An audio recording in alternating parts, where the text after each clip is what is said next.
Les droits de l'homme, comme j'aime à les définir, c'est la conscience morale de l'humanité. Je suis allé dans le domaine de la torture parce que je pense que c'est l'un des crimes les plus abominables qui puissent être commis dans cette humanité.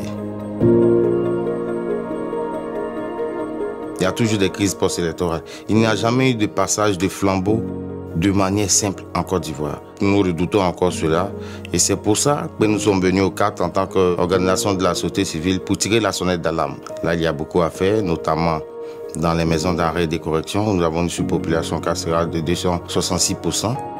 Les conditions de détention sont difficiles. Sur les 39 établissements pénitentiaires que nous avons en Côte d'Ivoire, nous avons pratiquement doté 25 établissements pénitentiaires de bibliothèques dans les pays, il ne nous reste que 14. Les victimes de torture ont besoin d'un accompagnement particulier, psychologique, médical, et qu'il faut que cette guérison-là s'étende sur le long terme.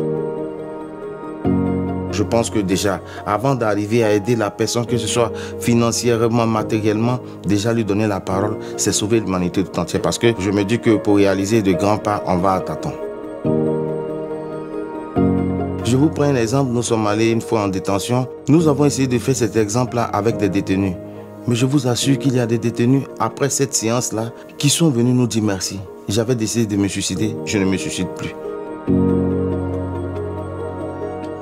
La société civile essaie de porter les plaies des différentes victimes au grand jour.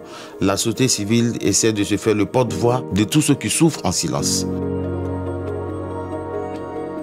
Nos thèses sont conformes aux engagements internationaux auxquels la Côte d'Ivoire est liée, mais il faut dire que c'est l'application sur le terrain qui est difficile.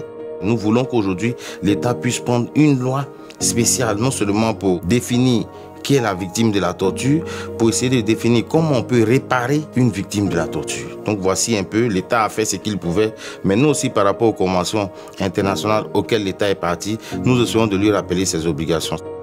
Je me dis que tôt ou tard, avec les organisations de défense des droits de l'homme, avec la prise de conscience des uns des autres, en se tenant main dans la main, je ne sais pas quand, mais je sais que dans un avenir proche, que ce soit 5, 10, 15 ans, la Côte d'Ivoire est un pays qui sera dans la bonne marche. Je peux dire qu'en Côte d'Ivoire, il y a de l'espoir. Chaque jour, nous accomplissons un peu plus, même si c'est un petit pas, c'est un pas de géant que nous accomplissons.